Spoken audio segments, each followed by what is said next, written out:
welcome Ken Gallacher.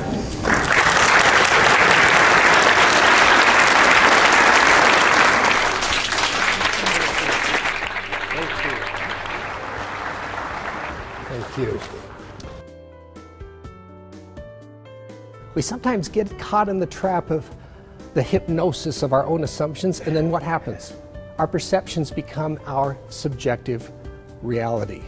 Now, folks, I can tell you without any hesitation at all whatsoever that this has been the single biggest problem I've had to deal with in working with thousands of people in the public over my 3 decades in business.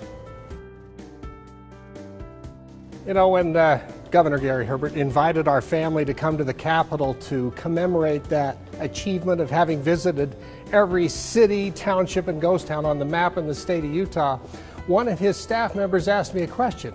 He said, "How long did it take you guys to do that?" And I said, "It was over a span of about 30 years. He then said, "Well, on behalf of the state of Utah, we thank you for all of the taxes you paid in your gasoline purchases." Take a lesson from history. How many of you know where the town of Alta is in Little Cottonwood Canyon up in northern Utah? Did you know that long before that was ever a ski resort area, it was a silver mining boom town? Back in the 1800s, they discovered a lot of silver up there. Over 3,200 people lived in that town at that time, but the winters back in the 1800s were brutal. The snow in town was over 13 feet deep, and people had to resort to digging tunnels through the snow to get from one building to the next. Homeowners had to get out on top of the snow above their roof line, and they had to keep adding sections of stovepipe to their chimneys so they wouldn't suffocate. Well, one day, an enterprising real estate agent was up in town, and he was noticing all the stovepipes sticking up out of the snow. This gave him an idea. He ran back to town, he bought up a bunch of stovepipe, came back up into town, and he went tromping through the snow, poking pieces of stovepipe in the snow in various areas throughout the town. Now, why would anybody go to that kind of trouble? Well, as it turned out, he brought up a group of real estate investors. And he said, "Folks, all the stovepipe you see with smoke coming out of it are from homes that are occupied and lived in.